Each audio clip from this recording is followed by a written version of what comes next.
안녕하세요. 햇살 가득 한의원 원장 친구의학과 전문의 허우영입니다.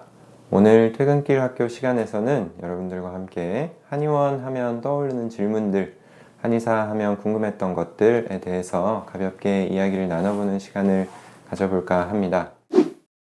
먼저 여러분, 한의원 언제 가나요? 하는 질문을 들으시면 어떤 생각이 나시나요? 보통? 언제 한의원 주로 가야겠다 생각하시나요? 질문에 딱 답이 떠오르지 않으실 수도 있는데, 반대로 언제 여러분 병원 가시나요? 하고 물어보면 그거는 대답하기가 쉽죠. 보통 병원은 아플 때 가는 게 맞는데, 유독 한의원은 언제 가야 될지 참 이게 바로 떠오르지 않는 때가 제일 많은 것 같아요. 제 주변 사람들 보면 보통 한의원 하면 떠올리는 건 아무래도 이제 피곤했을 때, 몸이 많이 허하다고 느낄 때, 이럴 때 보약이나 한 제 지어 먹으러 가야겠다, 이런 생각으로 주로 한의원을 가야겠다고 많이들 결심을 하시는데요.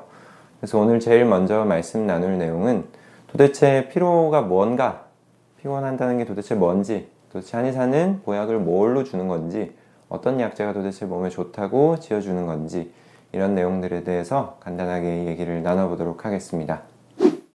먼저 우리가 몸이 피곤하다 혹은 피로하다라는 내용에 대해서 이해를 하기 위해선 애초에 우리 몸이 건강하다는 게 어떤 건지를 먼저 이해를 조금 하고 넘어가야 될 것 같아요. 우리 몸이라는 걸 한의사들이 이제 봤을 때 의학적으로 가장 기본적인 생리작용들이 있습니다. 우리가 어떻게 하루하루를 살아가고 있나요, 지금?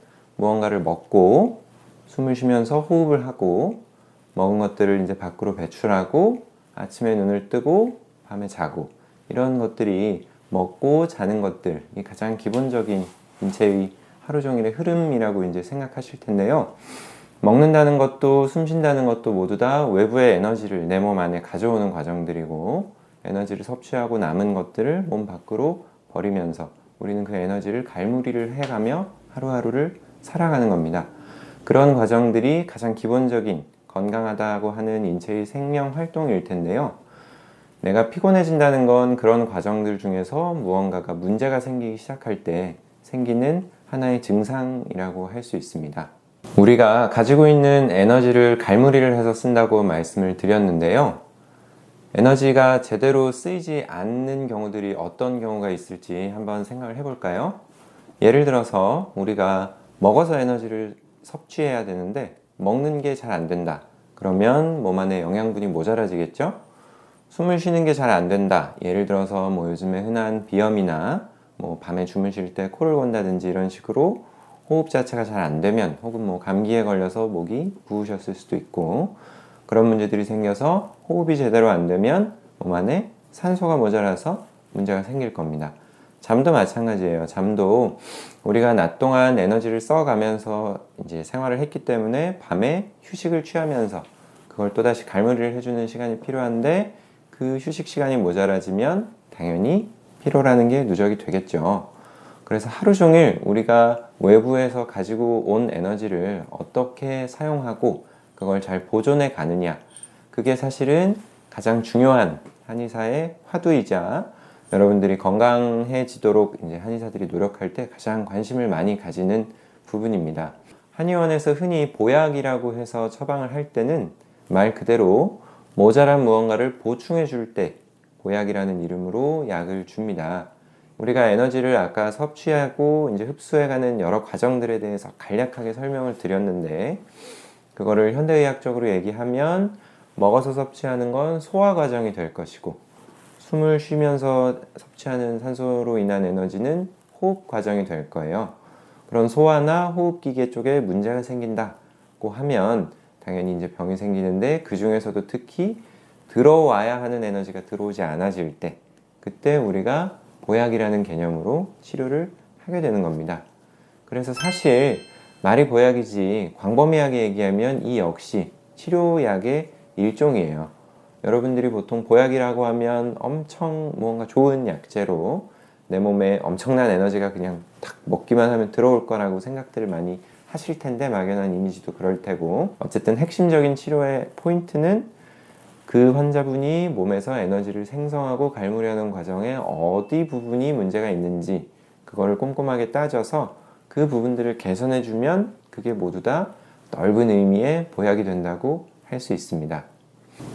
자, 이제 아까 피로해진다, 에너지를 갈무리하지 못하고 무언가가 모자라지면서 인체 기능이 떨어지는 것들이 이제 피로의 일종이라고 볼 수 있는데, 피로라는 건 사실은 아까도 제가 말씀드렸듯이 증상에 대한 이름이에요. 병명이 아닙니다. 내가 피곤하다라는 병이 있어서 그 병에 맞는 어떤 특정한 치료 방법이 있는 것이 아니고, 피곤하다라고 하는 결과로 나타나는 어떤 문제들의 원인이 어디에 있느냐, 그게 소화기계에 있느냐, 호흡기계에 있느냐, 과도하게 몸을 써서 생기는 문제냐, 아니면 생각을 많이 해서, 혹은 뭐 스트레스를 많이 받아서, 잠을 못 자서, 혹은 다른 질병의 2차적인 결과로 생기는 문제냐, 이런 것들을 모두 따져서 치료를 해야 되는 것입니다. 피로가 병명이 아니고 증상명이기 때문에 피로에 좋은 약이라고 생각하시면 현실적으로는 그런 약이 존재하는 것은 아닙니다. 어떤 약이든 본인에게 무엇이 정상적인 신체 생리활동을 방해하는지를 따져서 거기에 맞도록 약을 조합해서 드려야, 그래야 환자분이 그 약을 드시고 피로라는 것이 개선될 수 있는 거거든요. 치료에 있어서 한의사가 제일 중요하게 생각하는 건 아까 말씀드린 그 에너지를 어떻게 활용하느냐 입니다.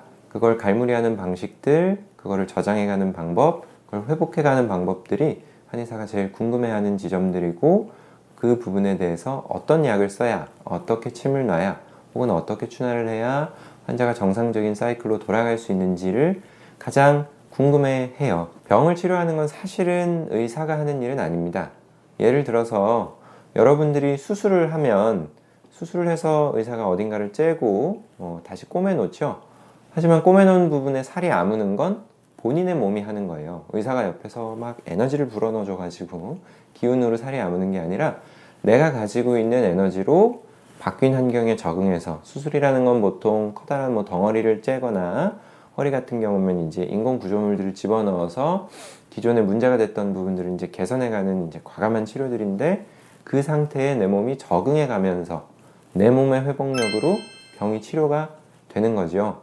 한의사가 하는 일도 마찬가지입니다. 본인의 몸이 그 과정들을 밟아갈 수 있도록 어떤 일련의 인풋들을 주는 거예요. 그래서 그 원인에 따라 해결된다는 결과가 따라오는 겁니다. 그 핵심은 여러분의 몸 안에 있는 회복력이 될 것이고요. 그렇기 때문에 내가 아프다, 혹은 피곤하다, 혹은 그런 여러 가지 건강하지 못하다고 느끼는 상황에서 가장 중요한 건 내가 가지고 있는 회복력을 어떻게 하면 더 극대화시킬 수 있을 것인가, 내 회복력이 어디에서 떨어지고 있는가, 그 부분들에 대해서 많이 고민하시고 많이 그 해답을 찾아가셔야 건강한 쪽으로 몸이 조금씩 변해갈 수 있는 겁니다. 한의사들도 그래서 그게 가장 관심이 많고, 어떻게 보면 그게 서양의학과 가장 큰 차이점이라고 할 수도 있겠죠. 물론 궁극적으로는 병을 치료한다라는 개념에 포함되어 있을지도 모르겠지만, 내가 가지고 있는 어떤 본연의 회복력에 관심을 조금 더 제가 생각했을 땐 한의학이 많이 기울이고 있는 것 같습니다. 다시 이제 보양 이야기로 돌아가면, 그런 몸에서 도대체 뭐가 모자라길래 우리는 그걸 보태준다라고 이야기를 해야 되는 걸까요?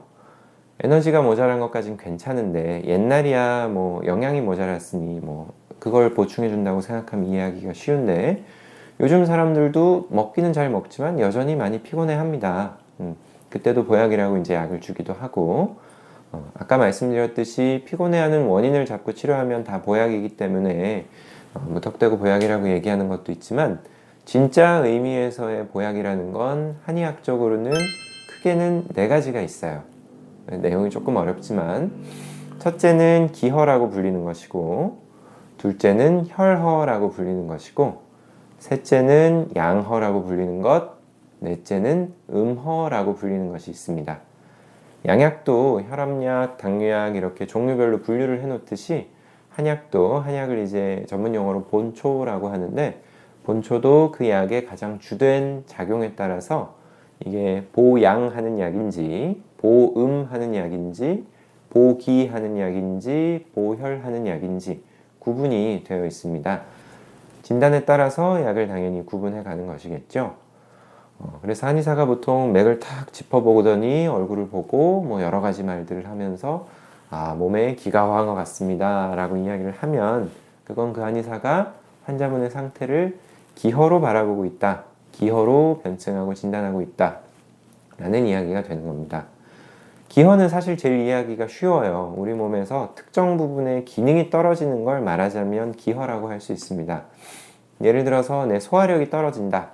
그러면 한의사들은 그 진단명을 소화 기능을 우리말로 이제 비위라고도 하잖아요. 비위가 상한다 할 때, 속이 불편하고 메스꺼울 때, 그 비위자를 그대로 써서 비위의 기능 기통의 문제다. 그래서 비위기허라는 말을 보통 많이 씁니다.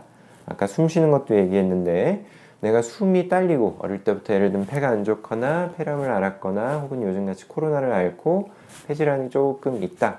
그래서 숨 쉬는 게 문제가 되면 그럴 땐 폐기허라고 진단명이 붙는 겁니다. 기허는 그렇게 이해하기가 조금 쉽고, 그 다음 말씀드렸던 것 중에는 이제 혈어가 있는데요. 보통 혈어를 설명하려고 하면 조금은 어려운데 제일 이제 근접하게 생각하시는 건 빈혈을 떠올리셔도 괜찮고요. 실제로 한의사가 말하는 혈어는 몸 안에 혈액이 실제로 모자라는 경우이기보다는 좀 더 전문적으로 혈액 조성에 문제가 생겼거나 혈액의 흐름에 실제로 문제가 생겼을 때를 지칭하는 경우가 더 많습니다. 일종의 혈액순환에 장애가 생기는 문제들을 혈어라고 본다 라고 생각하시면 이해하기가 조금 쉽지 않으실까 싶어요. 그 다음 양허와 음허는 조금 더 깊게 병이 진행된 경우를 지칭한다고 보셔도 됩니다. 보통 음허라고 하는 것은 몸 안에서 혈액 조성의 문제를 넘어서서 이제 우리 몸엔 또 70% 정도가 물이잖아요. 해당하는 조직에 충분히 수분기가 있어야 되는데 그것들이 모자라질 때 보통은 당연히 기허라고 하는 기능 저하를 깔게 마련이고, 그런 문제들이 있을 때 우리는 음허라고 이야기를 합니다. 보통 뭐 눈이 뻑뻑하다든지 입안이 마른다든지 아니면 소변의 양이 줄어든다든지, 소화도 소화장애일 때 단순히 위가 체해서 불편한 분들도 있지만 검사 같은 걸 했을 때 위액이나 위산 혹은 십이지장 같은 데서 나오는 소화 효소액 분비가 모자라서 문제가 생기는 분들도 있어요. 그런 것들도 어떻게 보면 넓은 범위에서 음허다라고 말씀드릴 수 있을 거고요. 이 정도가 되면 사실은 병이 많이 깊죠. 이쯤 됐을 때가 사실은 진짜 보약이라는 게 들어가야 하는 상황들이라고 생각하실 수 있고, 양허도 마찬가지입니다. 양이라고 이야기를 할 때 뭐 제일 쉬운 이제 비유로는 뭐 불과 물 보통 이렇게 생각하시면 좋은데, 인체의 양이라는 건 그냥 생명력 그 자체라고 보시면 돼요. 생명력이 꺼져가는 상태가 양허예요. 돌아가시는 분들의 직전은 모두 다 양허로 빠르게 빠지는 거고, 몸 안에서 체온이 급격하게 떨어지고 있다. 이런 것들도 역시 양허로 빠지는 겁니다. 양허라는 건 생명력 자체가 소진되는 것, 생명 활동이 정지되어 가는 과정이다 라고 생각하시면 되고, 음허라는 건 생명의 활동의 토대가 되는 물질들이 모자라지는 상태라고 보시면 됩니다. 아까 피곤해지는 이유 중에 이제 먹지 못해서, 자지 못해서, 혹은 생각을 많이 해서, 혹은 몸을 많이 써서 이런 이야기들을 드렸는데, 몸을 많이 써서 생기는, 노동이 이제 과중해서 생기는 피로감들 같은 경우에는 보약이라기보다는 이제 근육 자체를 풀어주는 쪽들의 약들을 드리게 되는 것이고, 생각을 많이 해서 내가 피곤해진다, 이제 더 심해지면 이제 정신병으로도 갈 수 있는데, 그럴 땐 생각을 많이 할 때 내 몸에서 항진되는 인체 기능들을 조금 다운시켜 줄 수 있는 약재들을 써서 피로를 잡아주게 되는 겁니다. 이처럼 단순히 보약이라는 이름 하나만으로도 사실은 어떤 이유로 이 사람이 허해졌는지, 한의사 입장에선 실제로 허한 게 맞는지 아니면 허한 게 아니지만 환자분 본인이 그렇게 느끼는지, 이런 것들을 종합적으로 따져본 뒤에 약을 처방하게 됩니다. 그렇기 때문에 여러분들이 꼭 아셔야 되는 게, 피로약이든 보약이든 절대로 다른 분들과 같이 먹으시면 안 돼요.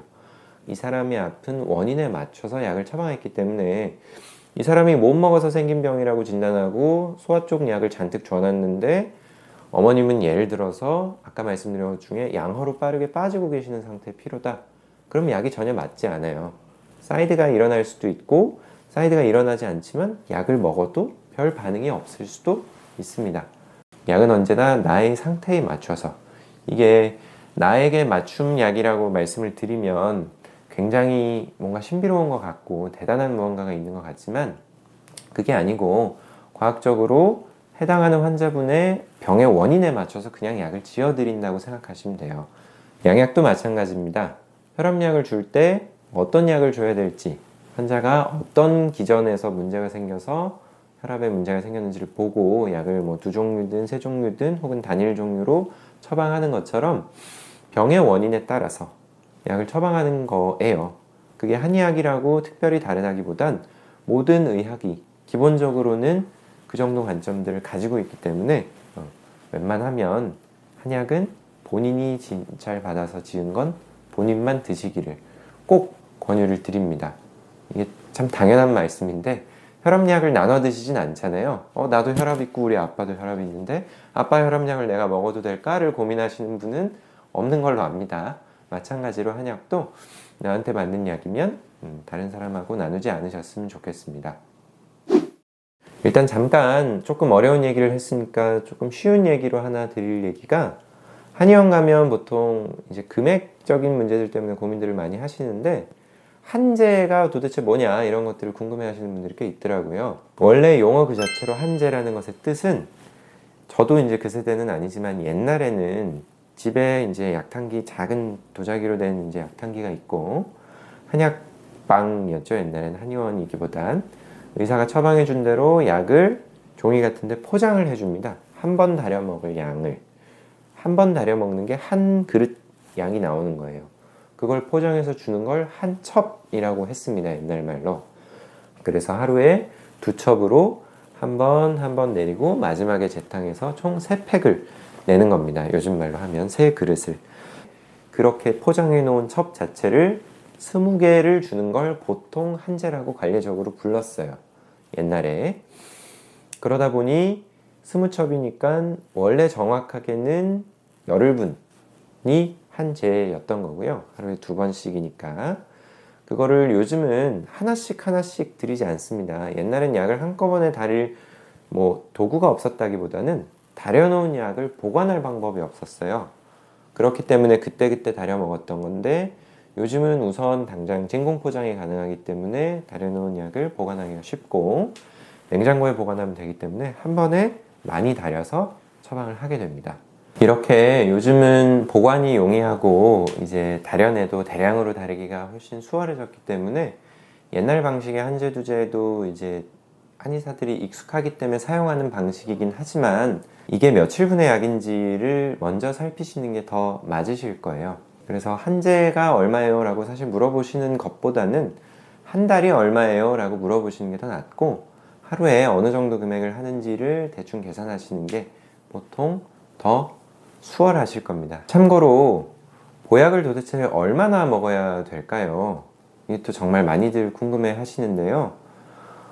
약을 먹어야 되는 기간이라는 건 너무나 당연하게도 어느 정도 환자분에게 문제가 있느냐에 따라 천차만별일 겁니다.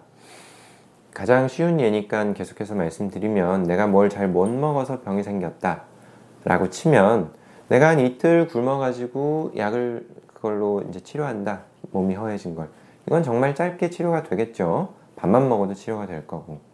근데 이틀이 아니라 2년째 밥을 제대로 못 먹으면서 소화장애가 심해지고 여러 가지 문제들이 생겨 있는 상황이면 이걸 이틀 못 먹은 사람 치료하듯이 치료할 수는 없을 거잖아요. 마찬가지입니다. 보약이라고 하여 특별하게 정해진 기간이 딱 있는 것이 아니고 환자분의 몸 상태에 따라, 그리고 처음 말씀드렸듯이 내가 가지고 있는 에너지가 보존되고 갈무리 되는 양상과, 그리고 내 몸이 가지고 있는 회복력이 어느 정도 남아있는지에 따라서 약을 드시는 기간은 천차만별일 수밖에 없어요. 그래서 개인적으로 추천드리는 것은, 보약을 드셔야겠다라고 생각하시고 오실 정도면 나이 많으신 분들은 생각보다 병의 뿌리가 깊을 때가 많고 젊은 분들은 상대적으로 덜 하긴 합니다만, 한제 정도를 생각하시고 오시는 건 조금 너무 짧습니다. 한의사의 입장에서는 보름 정도인데요. 일반적인 얘기로는 보름 안에 내가 이 약을 먹고 엄청난 에너지가 나서 잘 돌아다닐 걸 기대하시기에는 한약이 그렇게까지 위대하진 않고, 환자분도 그렇게까지 병이 가볍지 않을 경우들이 많아서 기왕이면 조금 내가 약을 지어 먹어야겠다고 결심하셨을 땐 기간을 조금 더 길게 각자 생각을 하고 오셔야 약을 지을 때도 부담이 없다는 것을 참고로 알아주시면 좋겠습니다. 여러분들과 보약에 대해서 이야기를 나누다 보니 이 이야기 자체가 사실은 한약에 대한 이야기로 많이 이제 넘어가 있는데요. 일반적인 약에 대한 이야기라고 생각하셔도 좋습니다. 한약도 결국은 약이고, 의학이라고 하는 것은 기본적으로 원인에 따라서 결과를 내야 하는 어떤 그런 삶에 개입하는 어떤 과학적인 과정들이 필요한 겁니다. 그래서 너무 큰 기대를 가져도 곤란하고, 너무 한약을 영양제처럼 생각하지 않으셨으면 하는 마음이 있어요. 사실은 영양제도 개인적으로는 너무 쉽게들 사서 드신다고 생각을 많이 하는 편인데요. 하다못해 약사들도 약의 전문가이기 때문에 사서 드실 때 고민들을 조금 전문가와 상담을 한 뒤에 드시는 게 좋지 않을까, 그런 노파심에서 우러나오는 말씀을 한 말씀 더 보태보고자 합니다. 자, 오늘을 여러분들과 함께 피로에 대해 이야기를 하면서 보약 얘기도 하고, 더 나아가서 한약에 대한 기본적인 상식에 대한 이야기도 조금 전해드리고, 무엇보다도 중요한 건강이라는 것이 어떤 것이냐에 대해서 간략하게 말씀을 드려봤는데요. 한의사가 생각하는 건강이라는 건 아까 말씀드렸듯이 내가 가지고 있는 에너지를 어떻게 잘 보존해내느냐, 그 기능 계통들이 정상적으로 작동하느냐에 달려 있습니다. 많이들 면역력 이런 얘기들을 합니다. 요즘 코로나라서 백신을 맞고 면역이 생겼다, 어떤 이런 종류의 건강 담론들이 이제 많은데, 면역이라는 것 자체에 어떤 면역력이라는 개념이 있다기보다는 내 인체가 가지고 있는 회복력 자체가 어느 정도로 건강하게 지켜내지느냐가 결국은 중요합니다. 그래서 면역력이 증강된다라는 건 사실은 어폐가 조금 있는 말이라고 개인적으로 생각하고요.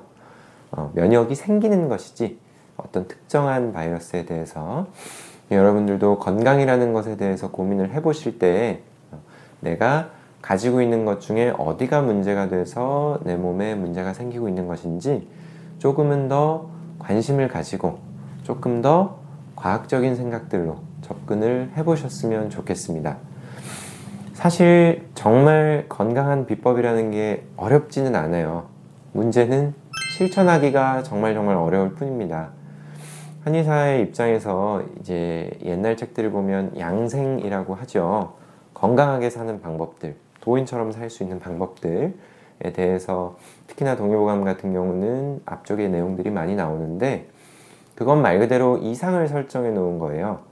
내가 이렇게만 살면 아무 문제 없이 천수를 누리다 갈 수도 있다. 이상을 설정해 놓으면 그 목표에 따라서 내가 맞춰서 이제 살아갈 수 있으니까 설정해 놓은 것이고, 모두가 이상에 맞춰서 살 수는 없을 겁니다. 제가 개인적으로 생각하는 건강이라는 것은 사실은 돈과도 사실 비슷한 거라고 보는데요. 평소에 절약하고 잘 모아두고 그런 식으로 잘 이제 아껴두었다가 중요할 때 내가 사고 싶은 게 생기거나 이럴 때 이제 한 번씩 크게 쓰는 것처럼, 그걸 아무 때나 쓰다가는 이제 금방 파산하는 것처럼, 건강이라는 것도 내가 건강할 수 있는 아주 쉬운 습관들을 하나씩 늘려놔서 평소에 내 에너지를 잘 갈무리를 하고 있다가 어떤 날, 중요한 날, 내가 친구들하고 오늘은 술을 마시면서 즐겁게 놀아야겠다 고 다짐했었던 날, 그동안 쌓아왔던 것 중에 일부를 활용해서 더 인생을 즐겁게 살아가기 위해 우리가 건강해지는 것이지, 마냥 내가 도인처럼 살면 사실 무슨 재미가 있겠어요, 그죠? 술을 먹지 말라는 의사의 말도, 스트레스를 줄이라는 의사의 말도, 밥을 제때 챙겨 먹으라는 의사의 말도 그런 관점에서 여러분들이 접근해 주셨으면 하는 마음입니다. 매일매일 하나씩, 적어도 내가 오늘은 에너지를 갈무리할 수 있는 습관들, 그 가장 중요한 게 한의사의 입장에선 정말 잘 먹고 잘 자는 거예요. 제때 주무셔야 피로가 회복이 많이 됩니다. 회복이 잘 안 된 채로 하루하루가 계속 유지되면 몸 안의 에너지를 많이 소진하게 돼요. 또 먹는 것들을 소홀하게 생각하실 때가 많은데, 어떤 밥을, 어떤 음식을 제대로 챙겨 먹고 이것도 정말 중요하지만 그건 이제 누군가가 옆에서 도와주어야 가능한 일이고, 좀 더 가장 기본적으로 실천하기 쉬운 건 제때 먹는 겁니다. 현대에 당뇨병들이 정말 많아지고 있는데 혈당이라는 게 뭘 당을 많이 먹어서 생기는 당뇨병이 아니에요. 수시로 음식이 들어와서 당이 혈관내를 타고 돌아다니니까 당을 조절해주는 어떤 호르몬 작용들이 무너지기 때문에 당뇨병이 오는 겁니다. 그걸 예방하는 방법이라고는 너무나 당연하게도 그렇기 때문에 제때 정해진 시간에 혈당을 공급해주면 돼요. 그게 우리나라 말로는 삼시세끼를 제대로 먹는 거죠. 밤에 늦게 먹지 않고 가능하면 아침부터 무언가를 챙겨 먹고, 이런 것처럼 건강한 습관이라는 건 사실 제가 보기엔 모르는 분은 잘 없어요. 다만 실천하기가 어려울 뿐입니다. 내가 그걸 실천해내기 위해 무언가를 포기하는 게 보통은 싫기 때문에 잘 못하는 거예요. 운동을 해야 좋다는 걸 다 알지만 운동하러 나가기가 귀찮아서 못하는 것처럼 건강 역시 마찬가지입니다. 하나씩 실천해가는 게 그렇게 어렵진 않은데 잘 못해요. 보통 귀찮아서. 그러니 어떤 대단한 건강의 비법 이런 것들을 사실 찾으며 고민하시고, 어느 날 하루 내가 갑자기 약한제로 혹은 뭐 주사로 혹은 뭐 어떤 수술로 건강해지겠다는 생각을 하시기보다는 하루하루 조금씩 내가 오늘 그래도 별일이 없으니 제때 건강하게 챙겨 먹어야겠다. 그래도 내가 내일 밤늦게까지 놀아야 되니 오늘은 조금 일찍 자겠다 라는 것처럼 작은 습관들을 하나씩 쌓아 두셔야 그게 바로 건강해지는 지름길이 아닌가 싶습니다. 코로나가 길어서 몸도 마음도 참 많이 지치는 계절입니다. 몸이 마음과 별개가 아니고 어차피 내 몸이 편해야 마음도 편해지는 것처럼 건강이라는 게 한의사들이 한의학적인 관점에서는 그렇게 멀리 있는 개념들이 아닙니다. 여러분들도 하루하루 작은 습관 하나씩 쌓아서 그것이 건강으로 이어질 수 있도록 내 몸이 가지고 있는 회복력 자체를, 내가 가지고 있는 에너지 자체를 잘 소중하게 갈무리할 수 있는 쪽으로 고민들을 해보시길 바랍니다. 지금까지 햇살 가득 한의원 원장 한의사 허우영이었습니다. 오늘 여러분들과 나눈 이야기가 여러분들이 건강한 삶을 유지하는 데 코로나로 지친 삶들의 조금 더 건강에 가까워지는 길이 되는데 도움이 되었기를 바랍니다. 감사합니다.